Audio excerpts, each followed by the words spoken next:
they're Santa Ron, they're East Santa Ron. They must be the warmest trousers ever. Yeah, I am warm. Can you guys see okay?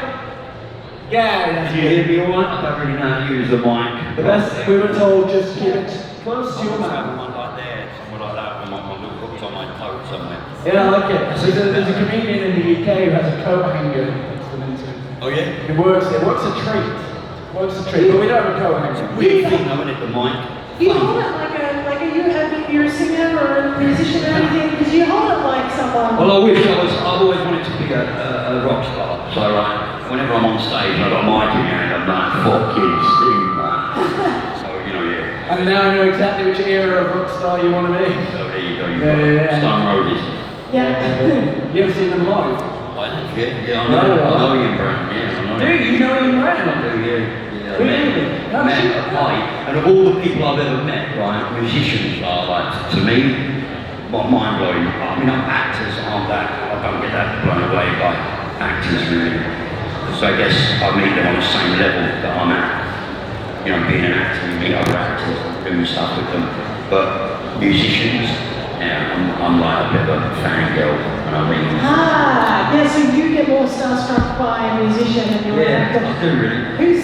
Is there anyone in particular that... No, not really, like Ian Brown would be one of them, like, I don't know, even like Noel Gallagher's a friend of mine, Paul Bernard, people like that, you know. Really into that Manchester scene? Yeah, like, I don't know, it's just music that you listen to when you're younger, and then all of a sudden you meet and you're at parties with, you know, to be partying with Brown and Squire and all that, and then to be out in different, you know, events with these people is quite strange for me, you know, it's alien to me. Because I became an actor, and all of a sudden, I was surrounded by famous people. So everyone to me was famous. I was just a kid who fucking done well at acting. You know, I wanted to be an actor. I went to drama school, I trained, I completed. I went to theatre, I've done 3-4 years in the theatre, and then I got roles in movies. What I'm trying to say is, everyone I met after that, at different parties, at different gatherings, was a celebrity. So I was just surrounded by, you know, people I've always loved, who all of a sudden were fans of mine. I'm in a party in LA one night, and Snoop Dogg comes up to me. You know what I mean? And I'm with Rihanna.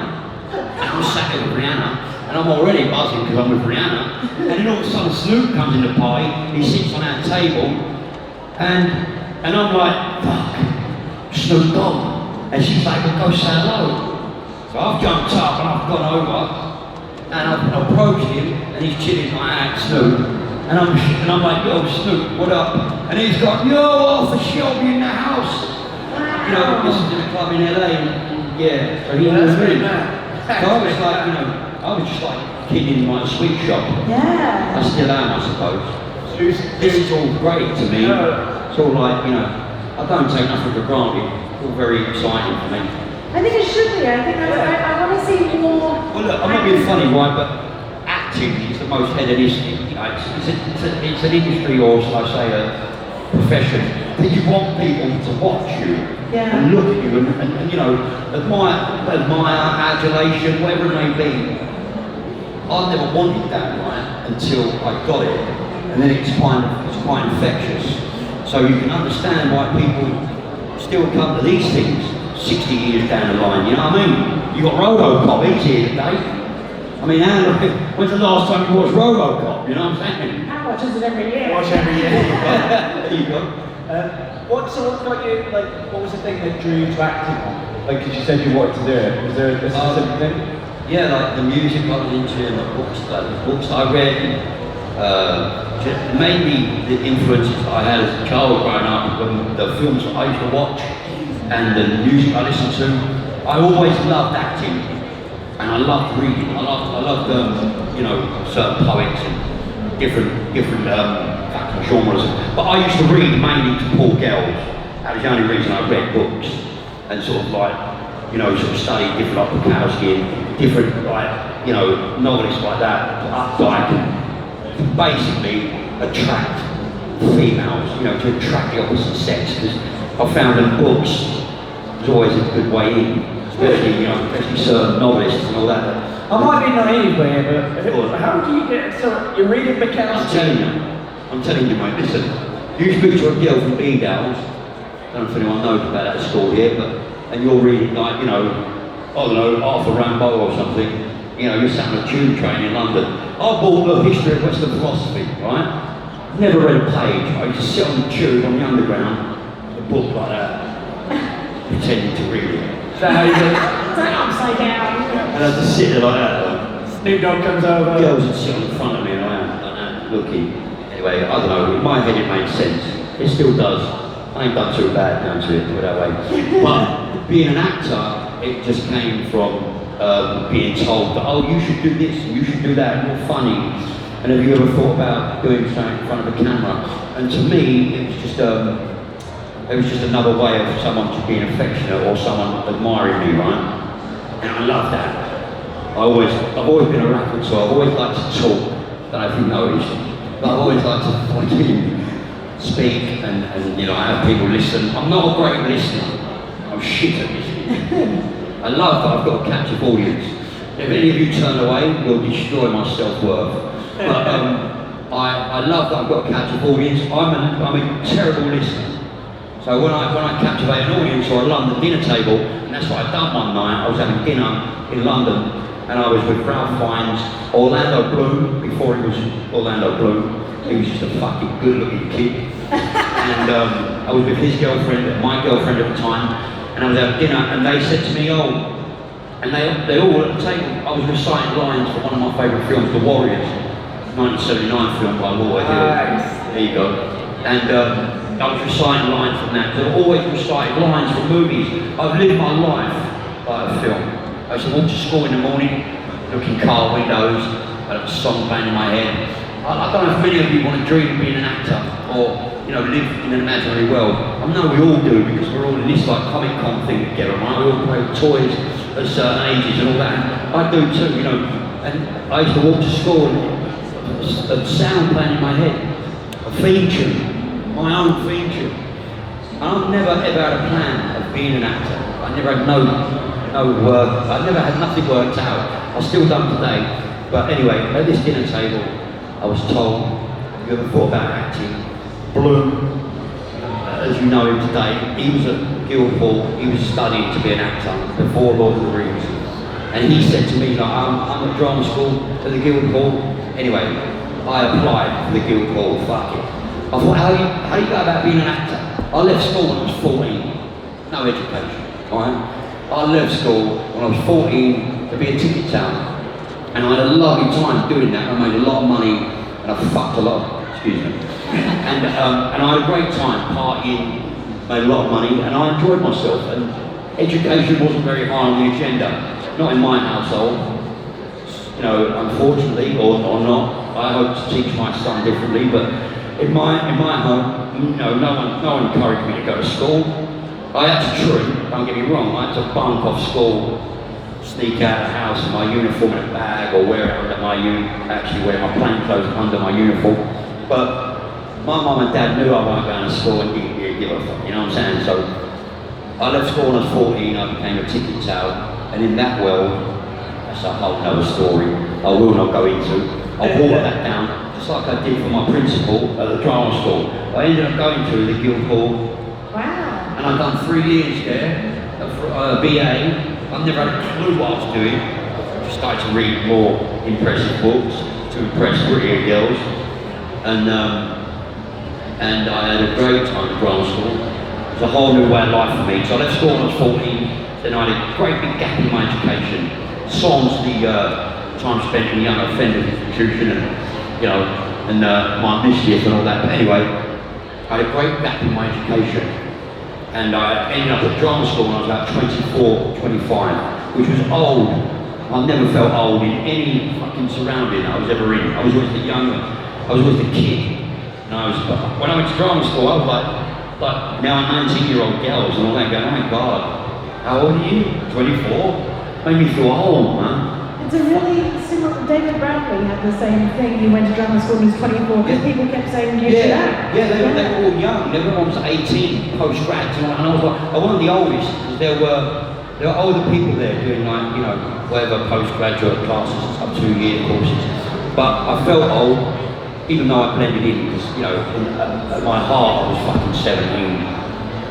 And I completed the drama school friend of my principal who wrote me a scholarship because I didn't realise the drama school was like £6,000 a term. I didn't give 6G. I signed on, gave the initial like 2 or 3 terms, was there for a year, and they started giving me bills.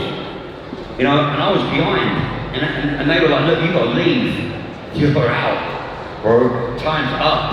And I was like, no, hold on, I'm having a great time. And I'm really enjoying myself here. You know, I'm reading Shakespeare and Chekhov and, you know, all these Russian and British writers that are, well, more used to, you know, the Irish writers in my household. I was brought up on Celtic history, not British or certainly not Russian anyway. And so I started reading like, you know, these classical plays. And the more I learned, the more I read, the more I just found it interesting. I learned fuck all about acting, by the way. Let me tell you. At drama school, you just learn how to hang out with other drama students and it's all fun and great. And hey man, and everybody just wants an agent. It became apparent to me that by the end of the 3 years, all people wanted was an agent. I was like, fuck, what am I doing here for 3 years? Because I could have got an agent. I didn't need to go to drama school because I knew enough people in London. A guy called Nick Love, who I actually did a movie for when I left drama school, offered me a movie before I went to drama school, a movie called The Football Factory. Oh, wow. Which I said no to, because I had no experience of acting and I didn't want to just go into it and be another cockney sort of like actor sort of person.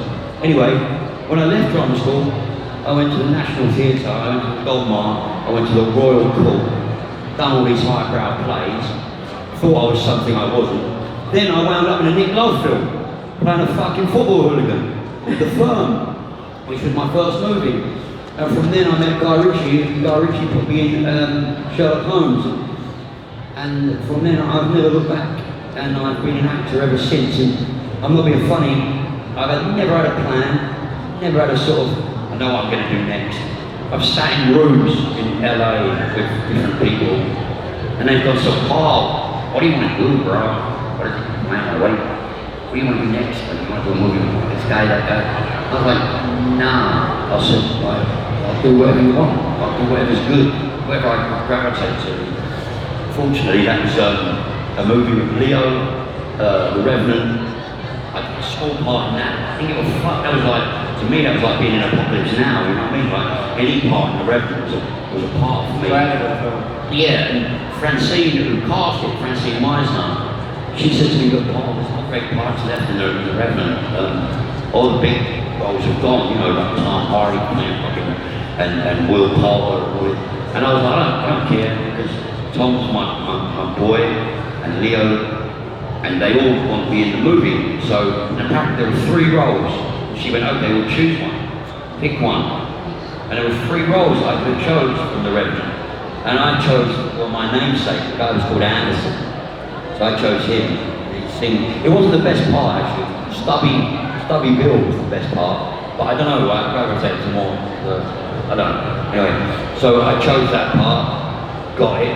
Next thing you know, I'm on set with Leo. Next thing you know, I'm in LA with Leo, and so on. And my career has developed that way, and I'm very grateful for it. And I'm in Comic Cons and doing shit like this. Yeah. I was going to say, how much do you think of that life you attribute to sort of just having an open attitude? Do you think a lot of good things come when you're open to them? Because I mean, like you're in this world, right? So it's like you either have this game plan. I mean, I don't believe in one. You know, it won't work out. You might think, you know what? I've spoken to people, and they're like young actors and all that. And they've done, I'm going to have this dude as my PA. My brother's going to be my fucking manager. My sister's going to be my makeup artist. And I'm like, oh, no, sure. You know, and like, you know, today I don't have a makeup artist. Do you know what I mean? I could have had one on movies, don't get me wrong, but no, I choose the makeup, you know, the artist, the head of department who runs the makeup on any given movie that I'm doing, they're my makeup department. I don't take my own makeup person. I could take a PA, I could take a whole entourage of people, but I don't bother. You'll see many actors that do, and it makes them look good. 3 or 4 people in tow, but it's all expenses. You have to pay them. On the odd occasion, you know, you get the studio will give you a nice budget if you want your own hair person and all that shit. But you know, I don't know. I digress. But you know, I love acting. It's great, and when it works, it really does work. And you know, like you guys in this position, you know, when it works, when you're in any role, anything you do, whatever it is that you lot do in your life, you know, in your professional life, whether you want to be fucking Skywalker or you want to be, I don't know, Tommy Shelby, you know, it's like, you know, you just have fun exploring it, and it ends up where it ends up, and I guarantee if you keep at it, you know, it'll be a bit beyond your wildest dreams. I mean, I've never experienced anything. I never knew that I would be doing what I'm doing. I never thought I'd be in a show like Peaky Blinders or, you know, or still today, after like 6 seasons and a movie, and they're talking about a 7th season now, and I never still thought I'd be talking about Arthur fucking Sheldon. Fuck that geezer. I wanted to ask, because you were talking about you even have your own theme song and everything, and obviously you're a big fan of music.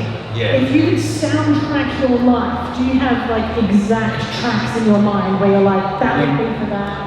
I mean, I love music from all of, like, you know, genres in a way, like punk rock to like Rachmaninoff, you know, but like the genre of my sort of youth, if you like, or the soundtrack to my childhood would have been like the Stone Roses. I don't know, that's like, not so much the Britpop, but like the more the indie sort of band, but no, the Roses were a massive influence on me. Even though I never got to see them live the first time around, like it was the second coming I got to see. I was too young to see them the first time around, but so yeah, I'd walk to school with, I don't know, like just different, my own theme tunes really, but like, it was always a movie in my head. Yeah. You know, everything was a film to me. Every scenario, every story I'd tell, even now, even today, it's all a movie, it's all a film, you know, and that's what makes, listen, that's what makes for a fucking, we love imagination, right? We're a Comic Con. We love living in our imagination and pretending, and we want to be this and that. And the great thing of being an actor is you get a chance to do that.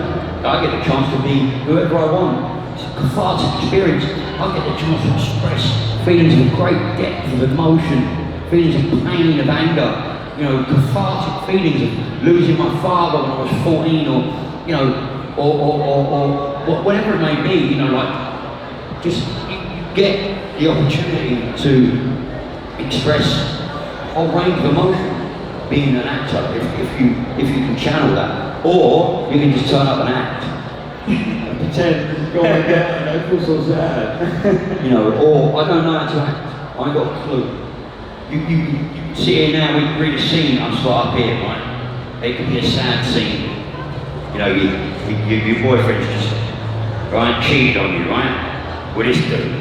You know? Oh no. Her boyfriend is fucking sleeping with this dude. You keep doing that to me! You know what I'm saying? I do it. We could improvise that scene for you, but I couldn't act that. I couldn't sit here and go, oh, listen, no, I'm sorry, I didn't mean, I do love you.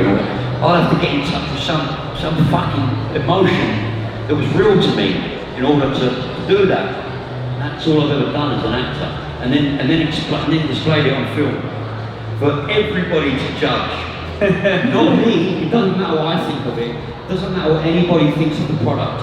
Like, we can all be acting on Peaky Blinders, me, Killian, Joe, Cole, Tommy, whatever, right? And we can go, yeah, this is dope. This is what we're doing. It's great.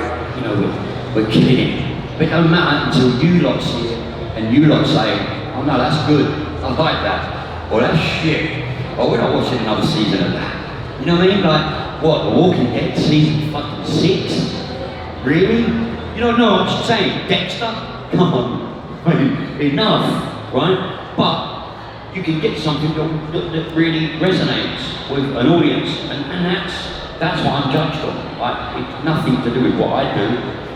It's all down to you as an audience, and what you think of the product, the end product that I, or any actor, puts on screen. You know? Don't matter what they think. They could be the lead in a fucking massive studio film. If the audience doesn't like it, they hate. No one sees it. No one cares. We're going to open up the floor for questions. Yeah, please, shut me up. No, don't. You still have to answer them. Also, get people ready. Because you're a music fan, I always want to know this. What was the best gig you've ever been to? 9 Inch Nails. Oh, really? Yeah, Nice. yeah, that was dope. That's good. If you've got a question, raise your hand. We'll get the mic to you. The purple mic. Hi, hello. My birthday is in 2 days, and I was wondering if you could sing happy birthday. I can't sing. I'm terrible singer, honestly. No, I'm not saying just happy Say birthday. happy birthday. Thank you. Happy birthday, darling. What's your name? Helen. Helena. She can sing. I know. I really can't. I thought, of course she can sing. I think you've got at least 2 tone deaf people up here. So Yeah. No, but happy birthday. 2 days. Alright. Yeah, it's going to be a good one. While you find the next question, if anyone could direct the biopic of your life, who would direct it? A bio of my life. Yeah. Oh, there's a couple of people backstage actually that might do a good job. Spencer, Fiona, Nav, or a number of my friends really. Yeah. Yeah. Few of my I friends. like that. Well, I've told stories. As you can tell, I like talking, right? Please don't shut up if you're bored. But I'm pretty sure they told you to shut up. I've told They're here for the wrong stories. reason. I've sat at dinner tables and told stories, and I could digress, or I could go on about something that maybe 1 or 2 people are interested in. The rest of them are all switched off. But and they'll go like, tell me about that. Tell me about that time. And so yeah, they're probably better to tell my story. I have no ambition to write or direct or anything like that. I'm happy being in front of the camera, being adored. Quote the Stone Roses. To quote Roses. Yeah. No question here. Hi. So Peaky Blinders is kind of a dark series. There are a lot of dark scenes, but how was it behind the scenes with, for example, Killian? How was it? Was it a bit lighter, or did you guys stay in the dark roles? Yeah, no, it's always, I never really came out of character. The line between Arthur and Paul was very thin with me on set, especially after season 1 and season 2, because people expected me to be Arthur. I'd turn up in the morning, I'd put this moustache on and get dressed, and people were just like, I'd just say, fuck off, everybody in the morning, right? And I won't be rude. And no one would take offence, no one would cry, no one would be upset. People would literally come up to me and say like, Paul, look, can you say hello to my girlfriend? Like a selfie or like a video, but tell her to fuck off. I'd be like, yeah, what? Why? She'd be like, hello darling, fuck off. And that's what they want me to do, so I just stayed in character a lot of the time. Killian's very professional, and well, we had little time to be. I mean, there were plenty of jokes on Peaky, and there was lots of fun to be had. It was quite a sad show, you know what I mean, and intense. And poor Helen, we lost Helen on the 5th season, and that was very sad. We found out in season 5, when we were shooting season 5, that I was sat there in my chair, I was slummed to sleep in the morning. The director woke me up and told me that Helen had died. And that was heavy, and we had to shoot all day, without knowledge. Yeah, so that was sad. So it was, I can't seriously tell you any funny stories about set of Peaky Blinders, to be honest. It's all quite heavy. Well, what you see is what you get. We respect that. That's very good. Do you have a question from there, and then we'll come down the road, don't worry. Hi. I would like to ask you some spoilers about Mortal Man, those that I can. So, I would like to ask you, like, have you ever improvised some scene that was a little better than the script, and like all around your career, not only Blinders? Yeah. Improvisation, right, should be it's an extension of being an actor. So to improvise as an actor, we live for that. You let an actor improvise, he'll fucking bore you all day. And you have to rein him in, you know what I mean? That's why we have directors. That's why we have producers. Because, and on Peaky Blinders, like, when you're doing a TV show, you're doing 6 hours, right, on each episode. So it's like 1 hour movies, like doing an hour movie every fucking, you know, I've never spent so much time with a character as I have done. I've never done another TV show. I only know one TV show. I've been offered others, but I said no to them. I just thought, look, I've done one TV show, why don't I do Game of Thrones? Why the fuck don't I do that? I'm doing Peaky Blinders, like why can't I do Game of Thrones now? Doing that in season 3, they wanted me to be part of that franchise. Anyway, and to improvise, for me, I love it. I mean, you know, one of my great improvisations was By Order of the Peaky Blinders. I improvised that line. Yeah. I mean, don't get me wrong, me and Stephen Knight, we came up with the whole concept, but all he wrote was By Order. That was the line. But I added Peaky Blinders.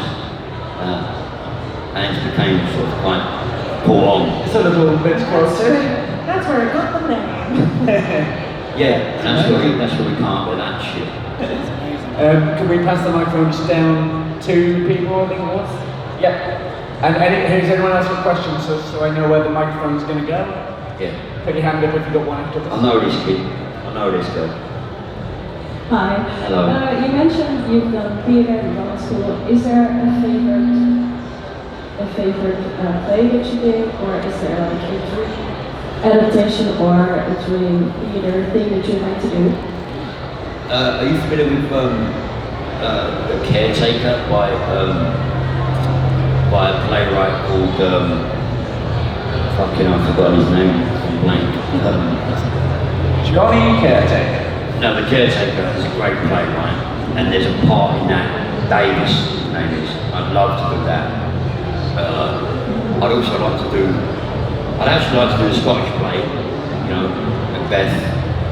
Oh, you've done that? Yeah, it's bad luck apparently to say that, but you know, fuck that luck. Yeah, but I'd like to do that, and I'd love to play like Fagin in Oliver Twist. Oh. You'd be a great See what I mean? Or like, I'm talking to Joel Cohen at the moment about playing a part in one of his movies, and the part I'm loosely basing it on Bill Sykes from Oliver Twist. On Oliver Reed's part in Bill Sykes in Oliver Twist. So yeah, but like you asked me a question that leads on to like having a plan or you know, and I have none. So I don't really want to. I have no love of theatre at the moment, although I always will love theatre. But no, you'd have to really bring the right play to me. I'm still trying to think of that fucking playwright's name. 2 hours from now. Thank you. We had a question here. Yeah, if we just pass the microphone over. Lovely stuff. Hello, I have a question. First of all, are you going to be in the Peaky Blinders movie? Yes, apparently. Thank you. Amazing. We're going to have to let you go in a second. Has anyone else got a question before we let Paul go? Yep, this will be our last one. Hold up. Could you please give us I'm off the fucking Shelby? My name is Arthur fucking Shelby. I think that was a good way out. Yeah. Paul, this has been wonderful. Europe, Paul. We've been getting a photo with every guest and everyone in the background.